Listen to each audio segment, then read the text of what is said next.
Hello, welcome to the Scroll Ensemble YouTube channel all about improvisation in classical music. I'm Robert and today I'm diving into Giuseppe Tartini's treatise or essay on the art of ornamentation. In fact, that is its French name. The Italian manuscript versions talk about the rules of playing the violin well. In other words, to play your instrument well, you need to know about ornamentation. For our channel specifically, ornamentation is a big part of improvising classical music. So far, we often learned about basic building blocks. Now we're looking at specific ornaments to be used on these basic building blocks when you are improvising. Next week we will start a series of daily videos practicing some of the longer ornaments on a piece of music. But more about that later in this video. In this video I will give an overview of the information on the trill, the Appoggiatura, Vibrato and the Mordent. I will discuss most of what is in the treatise, but of course I try to keep it concise as well.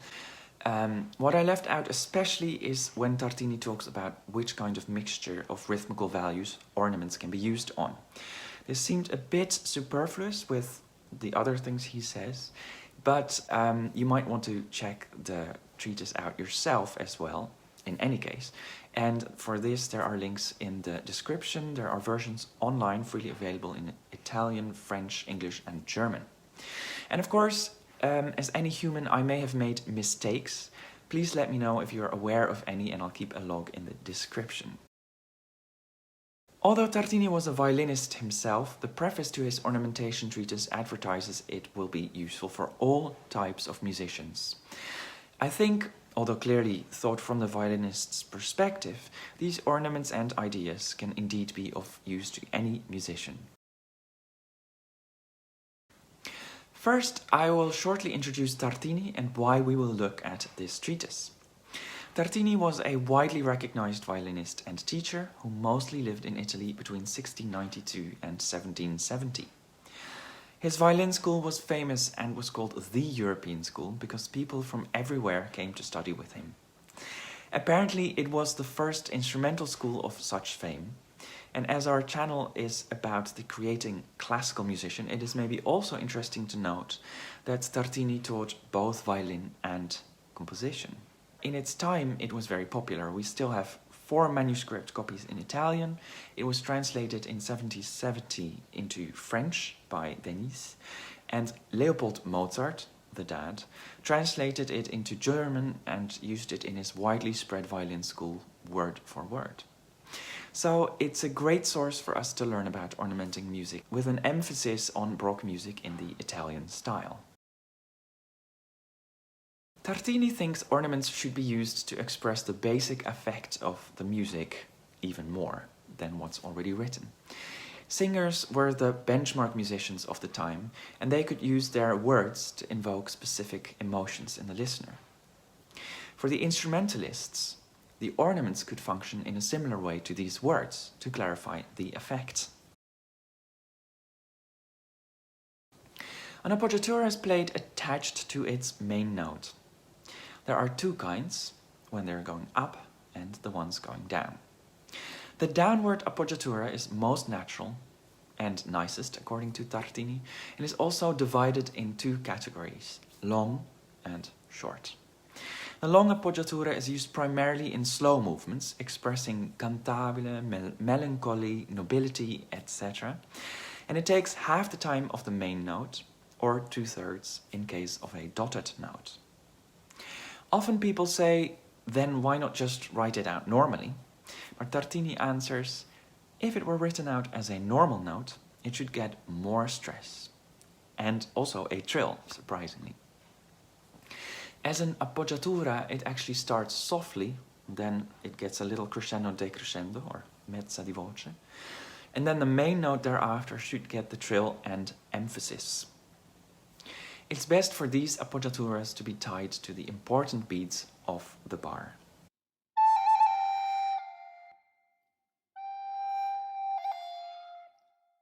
The short appoggiatura is used to make the music lively and brilliant, especially filling up a third, which we also recognize from French music, making it more like a scale. With fast notes, it almost becomes like a scale, but with slower notes, the short appoggiatura becomes very short.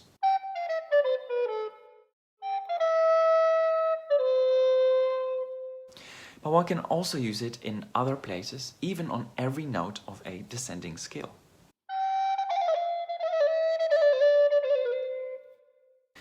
Sometimes a short appoggiatura is used going up in a scale, but then make sure that the main note is still heard as such.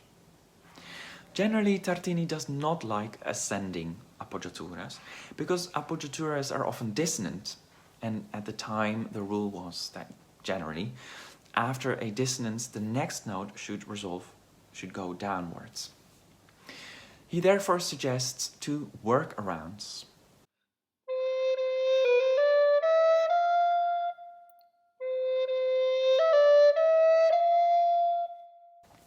Appoggiaturas in jumps are also possible, following the same rules as for the slow descending appoggiatura. Trills are like salt in food. Not all foods need them, and one should use not too much or too little. Tartini only defines two types of trills, the major step and minor step 1. And for comparison, Tosi talks about 8 different trills in his singing treatise. It's good to start the trill slow and soft, and then get faster and louder. And in any case, dynamics and speed can be used to vary trills. There are also 2 ways to finish the trill, which will be familiar for most people who have played Baroque music before.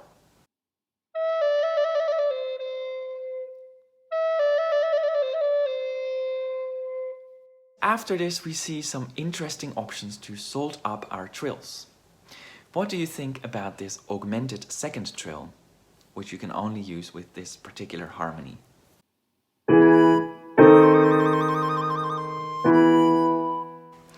Tartini says it's unnatural, but that a trill with octave displacement happens in his time too. And then he mentions chain trills, which was apparently one of Beethoven's specialties. Then Tartini talks about where to use the trill. The main places are cadences and otherwise on the main beats of the measure. In some situations, the trill could be placed on the offbeat to make the expression more lively, or in dotted notes on the dot, and this was quite surprising to me.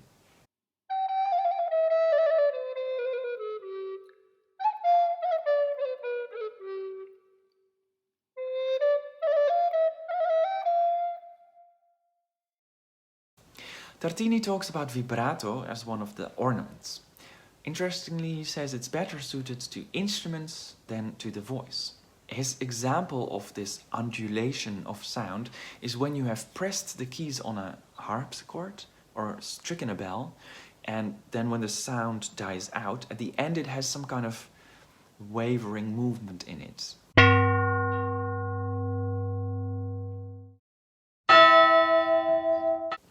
Tartini suggests that it can be used for final notes of a phrase or the entire piece, or on long notes, but not on semitone distances. And also here, the speed of the vibrato is related to the meter. So when there's an important beat, there will be a faster vibrato than on a less important beat. Tartini talks about 2 types of mordent. One that we still basically call a mordent today, but then it could be repeated several times. And one which is more elaborate, sort of combining an appoggiatura and a mordent.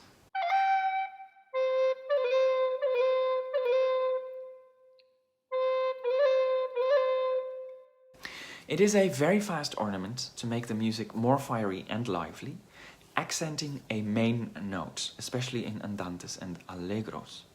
Still, make sure the accent falls on the written main note and not on the fast notes. And then he says don't use it on an upbeat or at the start of a phrase. Here again, Tartini prefers the mordent coming from above. Next week we will dive into Tartini's natural modes. For now, I will shortly introduce the idea, which I find very interesting.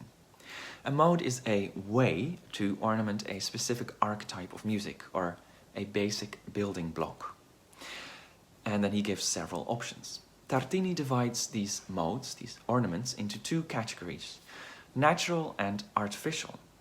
The artificial ones are learned with a master, and he gives many examples, but the ones that are most interesting to me are the natural ones. According to Tartini, this concerns ornaments which come to people naturally, even when they have no musical knowledge. They know what and where to put it naturally. And nowadays, we can also hear this when you listen to TikTok videos, and people without singing lessons naturally apply certain typical ornaments because they have heard them in music all their lives. Tartini thinks he is the first to collect these natural modes, and also says that probably this list is in no way exhaustive, but just what he can think of in the moment. So I think it will be very interesting to learn some of these natural modes next week and try to make them more natural to us, just like the way those ornaments are now to our TikTok friends. I have written a small air which has all these basic building blocks in it, literally, so we have something easy to practice on as well. It's probably not the best piece of music ever, but it will be very helpful for our practice. Thanks to my colleague Inês Davina Braga, I found out that the trills also mentioned in Tartini's famous letter to his student, describing the essential parts of good performance. And a link to that letter is also in the description. In his essential parts for good performance, number 3 is a good trill. And here Tartini suggests to practice the trill at 3 different speeds, which you can use for different emotions when needed. An interesting point made by Inês is that we mostly get taught to start the trill from the upper note in Baroque music, but she has found several examples from the past where this is not the case, so the trill starts from the main note. In Tartini's Ornamentation treatise, it does start from the upper note in the examples, but in the letter, the example looks like it starts from the bottom. So it could perhaps be because the explanation talks about starting your practice from an open string and then adding a finger, so it's going up in that case. And you couldn't even go down if you wanted to. But then Tartini surely could have mentioned that this is just for the exercise and it's a bit different from the real trill. So yeah, interesting. And nobody really knows, of course. But hopefully Inês will publish something about these trills soon. In the Italian version, the treatise starts with a chapter about articulation. Tartini distinguishes between cantabile and suonabile playing. Cantabile is a legato technique inspired by the singers with no perceptible holes between one and the next note. Suonabile is more detached for livelier pieces. And we think articulation can also be used to ornament or to improvise. So I thought it was nice to mention this briefly. By the way, in Tartini's manuscript scores, we also find suggestions for ornaments. And in the future, it could be really interesting to look at that too. I heard about this first from violinist Javier Lupianes. So hopefully we will hear more from him about this soon. Don't forget to subscribe and turn on the notification bell to get notified of our new uploads. And we hope to see you next week.